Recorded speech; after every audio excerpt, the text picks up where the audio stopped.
Imaginez, vous vous réveillez en pleine nuit, vous regardez le réveil, 3 h du matin. Et pourtant, vous êtes parfaitement réveillé. C'est la poisse et vous pensez être insomniaque. Si je vous disais que ce phénomène est parfaitement normal, le réveil nocturne, comment ça marche et surtout en quoi l'hypnose peut être une solution, c'est ce que nous allons voir tout de suite dans Focus Hypnose. Focus Hypnose. Beaucoup de demandes en cabinet concernent les troubles du sommeil. Ces troubles sont multiples, mais aujourd'hui on va se concentrer sur une forme spécifique, le réveil nocturne chez l'adulte. Vous verrez que l'alliance entre compréhension du client et hypnose peut faire des merveilles. Première notion essentielle, nous ne dormons pas d'un trait, mais par cycle à peu près de 90 minutes. Prenons un exemple concret. Si je m'endors à 23 h et que je me réveille à 7 h, cela fait 8 heures de sommeil, soit 480 minutes. Divisé par 90, cela donne 5 cycles de 96 minutes. Vous me suivez? Chaque cycle est composé de plusieurs phases. Sommeil léger, c'est la phase d'endormissement où la réalité se mélange avec le rêve. C'est pour moi une phase que j'adore dans le sommeil. Sommeil léger phase 2, c'est l'état où on plonge un peu plus avec des petits mouvements et des ronflements. Sommeil profond, c'est la phase où le corps récupère physiquement. Sommeil paradoxal, le corps est anesthésié et le cerveau récupère psychiquement en traitant les apprentissages et les situations stressantes. C'est un peu le mode Street Fighter du cerveau. Moment d'éveil.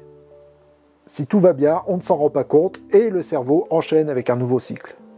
Pendant la première partie de la nuit, le sommeil profond domine dans chaque cycle pour la réparation du corps. La deuxième moitié est plus riche en sommeil paradoxal pour l'esprit. Pourquoi se réveiller la nuit est normal? À partir de 40 ans, les phases d'éveil entre les cycles peuvent s'allonger. Regarder son réveil à 3 h du mat et se sentir éveillé n'est pas anormal. Ce n'est pas forcément de l'insomnie, mais une étape du cycle. Ce que vous pouvez apprendre à votre client, ne stimulez pas le cerveau, pas de lumière, pas d'écran. Attendez sagement le prochain cycle en restant le plus cosy possible. Où est l'hypnose dans tout ça? C'est ici qu'elle intervient, associée à la psychoéducation. À 3-4 heures du matin, le cerveau est encore en attente de travailler sur le mental. Entraîner le client à utiliser l'auto-hypnose pendant ses phases de réveil, par exemple automatiser avec le client une lévitation de main pour créer un vide mental et enlever les pensées parasites. Cette technique peut être automatisée pendant la première phase d'endormissement. Le moment de l'endormissement est crucial. Nous sommes réglés comme des montres suisses. Si vous ressentez un gros coup de fatigue à 19 h 30, bâillement, paupières qui fatiguent, c'est un nouveau cycle qui démarre. Les cycles suivants arriveront naturellement à 21 h, 22 h 30, etc. Conseil pour que votre client optimise son sommeil. Coupez les écrans et les lumières fortes 30 minutes avant. Créez une atmosphère cocooning avec un livre ou un rituel relaxant. Pratiquez une petite séance d'auto-hypnose, lumière éteinte, 5 minutes avant le début du cycle.